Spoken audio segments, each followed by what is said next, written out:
ভাই বল নাই। কিরে কোন দিকে মারছ? আরে ওদিকেই তো মারছি, ভালো করে খুঁজ। আচ্ছা দাঁড়া, আমি আইতাছি। কিরে বল পাইছ? বলটা মনে হয় হারিয়ে গেছে গা। তাহলে কি আজকে খেলা বন্ধ? কি করি? আরে সমস্যা নাই, তুই আমার সাথে আয়। আর তোরা সবাই ফিল্ডিং এ দাঁড়া। আচ্ছা ঠিক আছে। তুই এই জায়গায় দাঁড়ায় আগে যেমন ব্যাটিং করছ সেম ভাবে ব্যাটিং করবি। যেদিকে জায়গায় এই বলটা পড়বো ওই জায়গায় আমাকে বল পাম। কিন্তু বল কই? আরে জাস্ট ইমাজিন কর এইটাই বল। ও আচ্ছা ঠিক আছে। আমি বোলিং করতেছি, তুই রেডি হ। ওকে।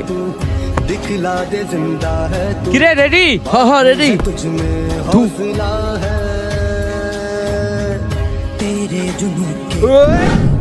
अंबर बना ही मांगे कर डाल तू जो फैसला